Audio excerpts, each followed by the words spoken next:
स्वागत है आप लोगों का आपके अपने educational channel home science with Pooja में, जिसमें हम बात कर रहे हैं टेक्सटाइल की। और टेक्सटाइल जो है आज कंप्लीट हो जाएगा। एम्ब्रॉयडरी जो चल रहा था हमारा, तो एम्ब्रॉयडरी आज जो है कंप्लीट हम कर लेंगे। तो चलिए बात कर लेते हैं कुछ बची हुई एम्ब्रॉयडरी के बारे में जो कि इम्पॉर्टेंट है और एग्ज़ाम में पूछी जाती हैं। तो चलिए बात करते हैं। वैसे एम्ब्रॉयडरी बहुत सारी है, मतलब जो हमारा इंडिया है उसमें बहुत सारी एम्ब्रॉयडरी की जाती है, लेकिन हमारे सिलेबस में जो जो एम्ब्रॉयडरी है हमने उन्हीं को शामिल किया है। तो जो भी क्लासेस देख रहे हैं वो ये मत कहिएगा कि आपने एम्ब्रॉयडरी तो पूरी कराई ही नहीं और फिर आप, तो ऐसा नहीं है। एक्चुअली इंडिया में जितनी है बहुत सारी एम्ब्रॉयडरी, कोई सीमा नहीं है उसकी, लेकिन हम जितनी एम्ब्रॉयडरी हम सिलेबस में जितनी पढ़ेंगे वही हम लर्न करेंगे इजीली, क्योंकि फालतू जो मैटर है वो लर्न करने से कोई फ़ायदा नहीं है। जो एग्ज़ाम में चीज़ आएंगी उन्हें ही हमें लर्न करना चाहिए, उन्हीं पे हमें फोकस करना चाहिए। तो चलिए बात कर लेते हैं एम्ब्रॉयडरी जो कि है कश्मीर की।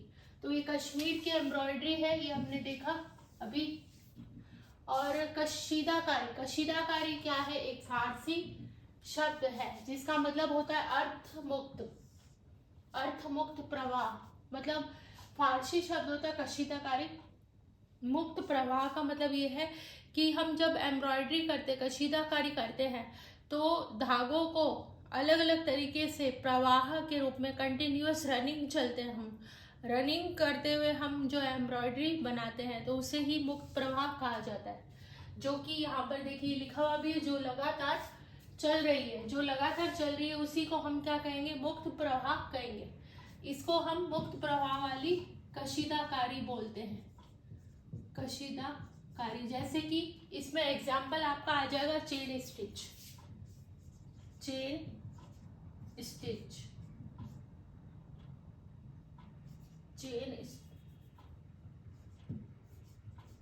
चेन स्टिच जो है वो कैसी है? कशीदाकारी जो है मुक्त प्रवाह है, यानी रनिंग एम्ब्रॉयडरी है जो कि लगातार चलती है। इसमें हम एक और चीज देख सकते हैं। देखिए ये चेन स्टिच तो है लगातार चलने वाली, इसका एग्जांपल एक और ले सकते हैं cursive, cursive writing. Cursive writing भी जब हम लिखते हैं तो वो लगातार चलती है, हम अपना पेन वहां से हटाते नहीं है, तो उसी को हम क्या बोलते हैं? कर्सिव राइटिंग बोलते हैं। तो ये मैंने आप सिंपल सा ऐसे आपको एग्जाम्पल के लिए लिख के बताया कि कर्सिव जब हम लिखते हैं तो हम पेन को उठाते नहीं है, लगातार हमारा प्रवाह चलता रहता है, उसी को हम मुक्त प्रवाह कहते हैं। और इसी तरह से ये जो चेन स्टिच होती है इसको भी हम लगातार प्रवाह के साथ लिखते बनाते हैं, इसी को हम मुक्त प्रवाह कहेंगे, यानी रुकना नहीं है, इसमें लगातार चलता रहता है। इसके बाद में हम बात कर लेते हैं कशीदाकारी। कश्मीर की जो है, इसकी जो स्टार्टिंग हुई थी वो हुई थी कश्मीरी शॉल पर कशीदाकारी के काम से शुरू हुई थी। और ये शुरुआत किसने की थी? अली बाबा, इनका नाम था अली बाबा, जिन्होंने ये कश्मीर की कशीदाकारी शुरू की थी। कशीदाकारी जो है कश्मीर की, उसके बारे में चलिए जान लेते हैं। पश्मीना, पश्मीना जो है उच्च क्वालिटी की वूल होती है। एक मिनट, ये आपको शो हो रहा होगा, ये बहुत ही इंपॉर्टेंट है, ध्यान से देखिएगा। कशीदाकारी जो कश्मीर में जो है पश्मीना, पश्मीना शॉल बनाई जाती है मेनली। तो ये क्या है? उच्च कोटि की वूल होती है। और ये किससे प्राप्त की जाती है? एक बकरी से। कई बार हम कंफ्यूज हो जाते हैं, हमें लगता है ये बकरी नहीं होगी, ऊंट हो सकता है, ऐसा मतलब मुझे तो लगता था पहले, लेकिन अब ये कंफ्यूजन खत्म हो गया है। पश्मीना हमने लर्न कर लिया इसको, कापरा हरकस बकरी जो है उससे जो वूल प्राप्त होती है उसी से इसे उसका निर्माण किया जाता है। ये अलग तरह की एक बकरी होती है। तो पश्मीना और कापरा हरकस, तो इसको रिलेट करना मुश्किल हो रहा है थोड़ा सा, तो पश्मीना को हम ऐसे ही लर्न कर लेते हैं कि पश्मीना जो है वो किससे प्राप्त होती है? कापरा हरकस बकरी से। और ये इसी की जो धागे होते हैं, थ्रेड होते हैं, बाल जो उनके निकालते हैं उन्हीं से थ्रेड को बनाया जाता है, और उससे जो है ये महंगी शॉल बनाई जाती है, निर्मित होती है। और ये महंगी होती है, हल्की होती है। दो क्वालिटी होती है पश्मीना शॉल की, एक तो महंगी होती है, एक क्वालिटी महंगी होती है साथ ही हल्की होती है, लेकिन हल्की तो होती है लेकिन इसमें गर्माहट बहुत अच्छी होती है। यहाँ पे देख ही लीजिए, गर्मी इसमें प्राप्त होती है और ये तिब्बतियों की पसंदीदा है। इसमें महत्वपूर्ण क्या चीज है, ये वाली है, ये जो है इम्पोर्टेंट है कि ये जो पश्मीना शॉल है ये किससे प्राप्त होती है, काटपरा हरकस बकरी से। दोशाला यहाँ पर नाम से ही हमें पता चल रहा है, यहाँ पर दो शॉल जो है, दो शॉल को आपस में जोड़कर बनाया जाता है। तो दो शॉल को यहाँ पर लिखा हुआ भी है, दो शॉल को आपस में मिलाकर इससे बनाया जाता है, इसी को हम दोशाला भी बोलते हैं।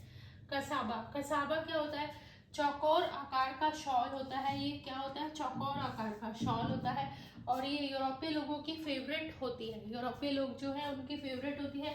और इसमें जो है ट्विल बुनाई का उपयोग किया जाता है, ये इंपॉर्टेंट है, इसके अंदर ट्विल बुनाई, कसाबा जो है इसमें ट्विल बुनाई का उपयोग किया जाता है। तो कसाबा में ट्विल बुनाई का उपयोग किया जाता है, यूरोपियों की ये फेवरेट है। ये इम्पोर्टेंट नहीं है, कसाबा में चौकोर आकार के जो है डिजाइन बनाए जाते हैं, शॉल बनाए जाते हैं, साथ ही ये जो है इसमें ट्विल बुनाई का उपयोग किया जाता है, ये मेन जो है इसमें होगा। नेक्स्ट हम बात करते हैं जमावर। एक यहाँ पर आया आपका जमावर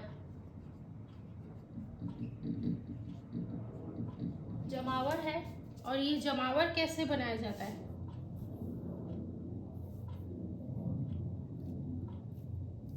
इसको कॉटन व वूल, प्योर वूल से तो बनाया ही जाता है, प्योर वूल, साथ ही कॉटन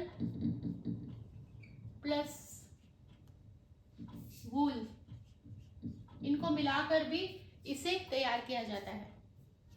अब है दो रुखा।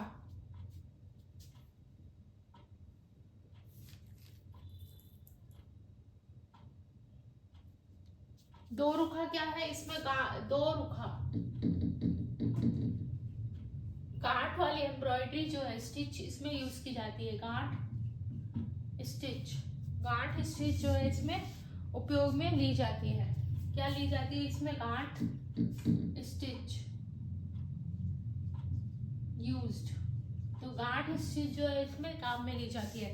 नेक्स्ट आपका दो रुखा हमने देख लिया, और दो रुखा देखना है, हमने दो रुखा देख लिया है। इसमें इसके साथ ही एक और है गब्बा और फिरन, ये भी एक आवरण का ही है, आवरण होता है गब्बा।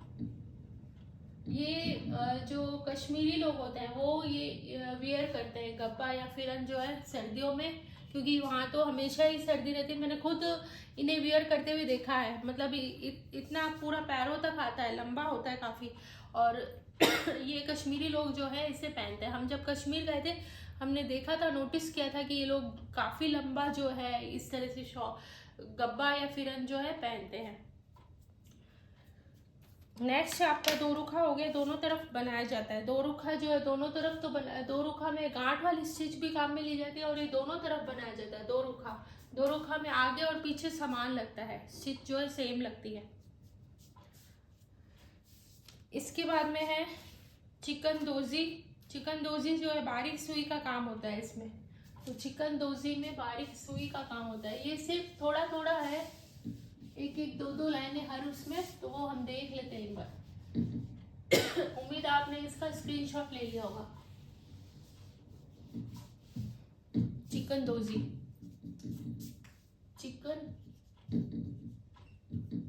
अभी थोड़ा सा त्योहारों का समय चल रहा है, ये वाला समय जो है दीपावली के आसपास का समय है, तो क्लासें थोड़ा शॉर्ट में आएंगी, लेकिन ये है कि ब्रेक नहीं होंगी आपकी क्लासें।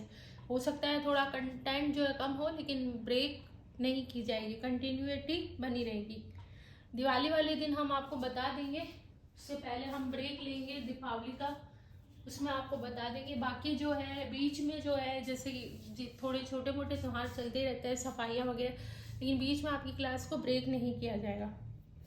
चलिए बात कर लेते हैं सोजनी में बारीक चिकनदोजी में बारीक सुई यूज होती है, ठीक है।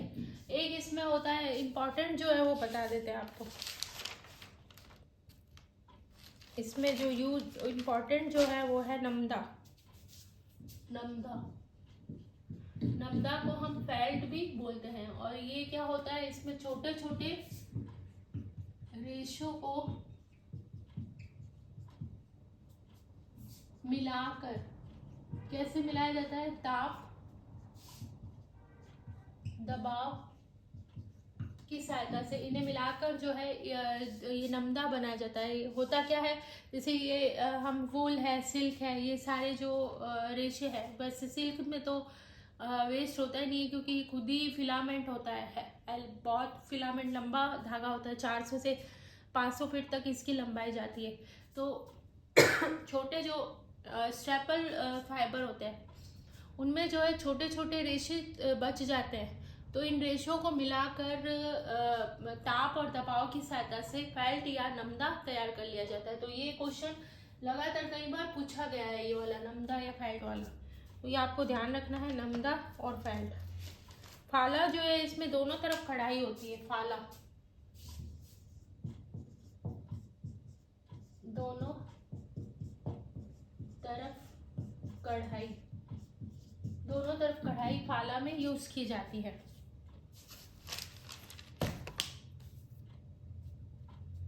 एक इसमें इंपॉर्टेंट है टेपेस्ट्री।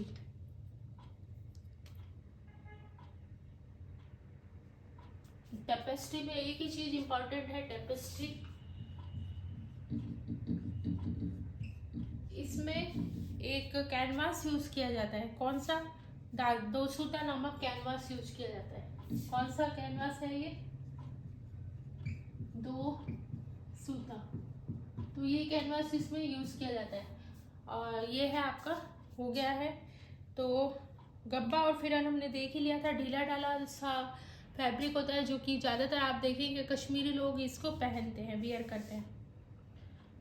हो गया है ये। और एक टेपेस्ट्री जो है, इसका इन्वेंशन हुआ था 1935 में।